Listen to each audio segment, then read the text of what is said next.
اچھی سہیلی۔ آج میں کافی بور ہو رہی تھی کیونکہ آج میری اچھی سہیلی اسکول نہیں آئی تھی۔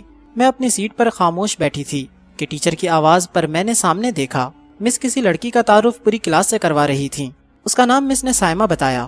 ذہانت سائمہ کی آنکھوں سے جھلک رہی تھی، لیکن جیسے ہی میں نے اس کو اوپر سے نیچے تک دیکھا وہ دو بیساکھیوں کے سہارے کھڑی تھی۔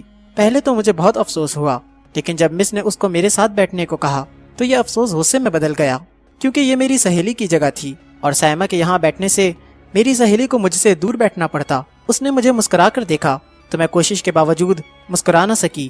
اس سے دوستی بھی نہیں کی جا سکتی تھی کیونکہ نہ وہ میرے ساتھ کھیل سکتی تھی نہ بھاگ دوڑ کر سکتی تھی، اور میں تو بہت متحرک قسم کی لڑکی تھی۔ میں اس سے دوستی کر کے بور نہیں ہونا چاہتی تھی۔ دوسرے دن میری سہیلی اسکول آئی تو اس کو پیچھے بیٹھنا پڑا۔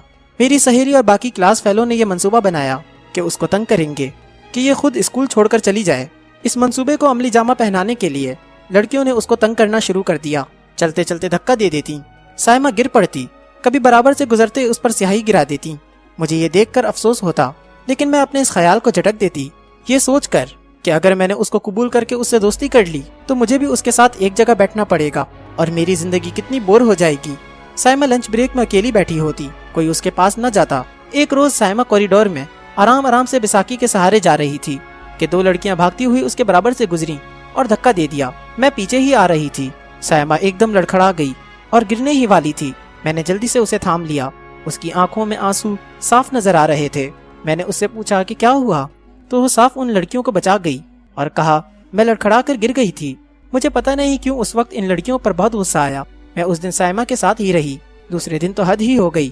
لنچ بریک میں جب سب گراؤنڈ میں کھیل رہے تھے، میرا گزر کلاس کے باہر سے ہوا تو میں نے دیکھا سائمہ کلاس میں بیٹھی رو رہی ہے۔ میں اس کے پاس گئی تو اس نے کہا لڑکیوں نے اس کی بیساکھیاں چھپا دی ہیں، میں بیساکھیوں کے بغیر کہیں نہیں جا سکتی۔ یہ کہہ کر وہ رونے لگی۔ میں اسی وقت ان لڑکیوں کے پاس گئی جنہوں نے سائمہ کو تنگ کرنے کا پروگرام بنایا تھا۔ ان لڑکیوں سے کہا اگر تم نے سائمہ کی بیساکھیاں واپس نہ کی اور اس سے معافی نہ مانگی تو میں سچ ہر بات پرنسپل کو بتا دوں گی۔ میری یہ دھمکی کام کر گئی اور ان لڑکیوں نے خود بیساکھیاں سائمہ کو واپس کی اور اس سے معافی بھی مانگی اور آئندہ تنگ نہ کرنے کا بھی وعدہ کیا۔ آج میری سب سے بہترین دوست سائمہ ہے۔ وہ پڑھنے میں بہت اچھی ہے، وہ پڑھائی میں میری مدد کرتی ہے اور میں عام معاملات میں اس کا ساتھ دیتی ہوں۔